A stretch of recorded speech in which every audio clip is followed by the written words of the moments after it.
Dale Carnegie is one of my heroes, and he used to tell a story about two woodcutters who would go to the woods to chop wood.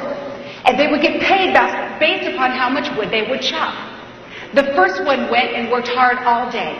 He chopped wood furiously. He never took a break. He didn't eat lunch, just long enough to wipe his brow and keep working. The second woodcutter also worked hard, but he took a few breaks now and then, even took 20 minutes to sit under a tree and have lunch. And at the end of the day, the first woodcutter was stunned to find out that the second woodcutter had actually chopped more wood than he did. And he said, "How is this possible? I didn't even take a break. You took your lunch under a tree. How did you do that?" The second woodcutter said, "What you didn't notice is that while I was taking my lunch, I was sharpening my axe." And a lot of people are running around hacking at things with a dull axe, thinking that if they work harder and faster and more furiously, that they're going to outpace the person who spent a little bit of time proactively to plan long-term and to figure out what would be the most efficient. You know, I love the movie Hercules. When you have kids, you have a collection of Disney movies, yes? There's a scene in the movie Hercules where he is battling the Hydra, a mythical creature. And he is swinging his sword furiously and fast, and he's getting a gain on the Hydra, and all of a sudden he lops off his head. Victory! And then 3 spring up in its place. 3 more heads. Oh, so he fights harder, and he fights more quickly. He lops those 3 heads off, and now he has 9 heads. And panicked, his trainer, his hero trainer, shouts, "Forget the head slicing thing. It's not working."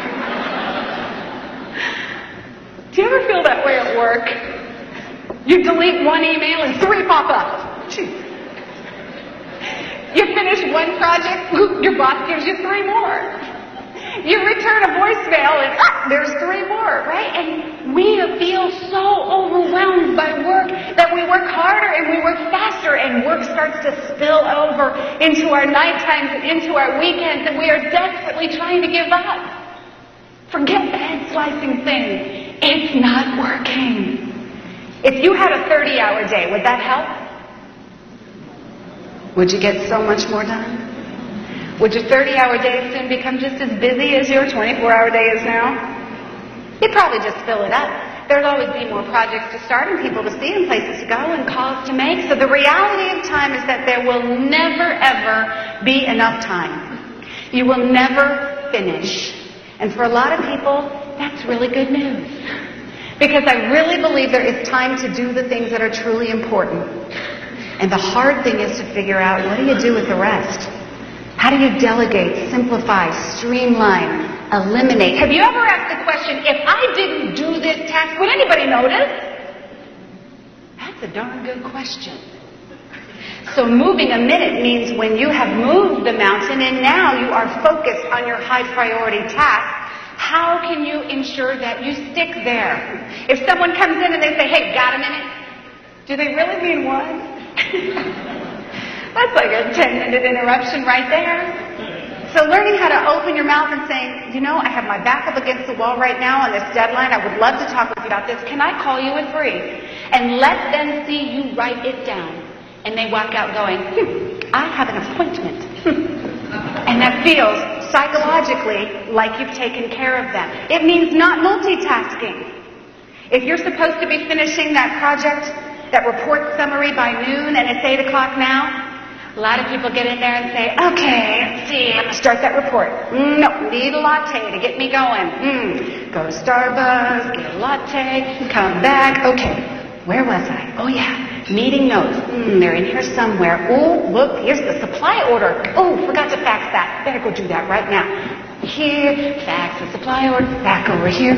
Where was I? Oh yeah, meeting. Where? Okay, here's my meeting notes. Oh, it doesn't have those stats. I should check my email, because Karen emailed the report for the meeting last week. They'll be there. Let's see where. Ooh, 8 new messages. I should check them.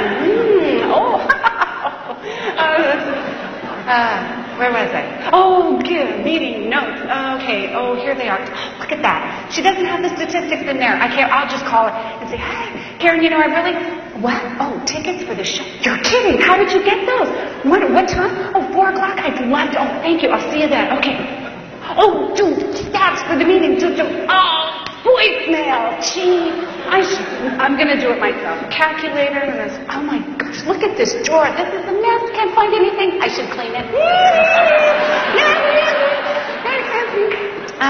Oh, my gosh. Oh, John, hi. It's 12. Oh, time for the meeting? I just seem to get anything done today. I just don't know what's going on.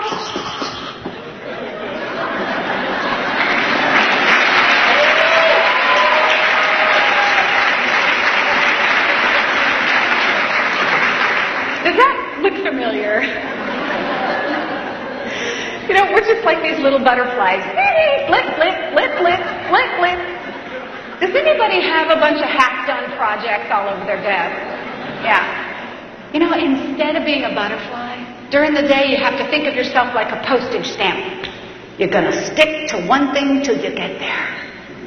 You come in the morning and you have your latte. You know where your notes are. You get started. You see the email. Nope, do those later. Someone comes in. Whoop, need to talk to you at 3 o'clock. Keep doing that. Oop, where are the notes? Hey, Karen, talk to you later about the show. Thank you. Here we go. Okay. And then, have you ever noticed that once you get that important task done, the rest of the day just feels so much better? Have you ever noticed how freeing that is to have that sense? So move a minute. Make sure when you've moved the mountains that you are now focused on your goals. Watch the interruptions. Watch the multitasking. Ensure that you are making every minute, every moment count.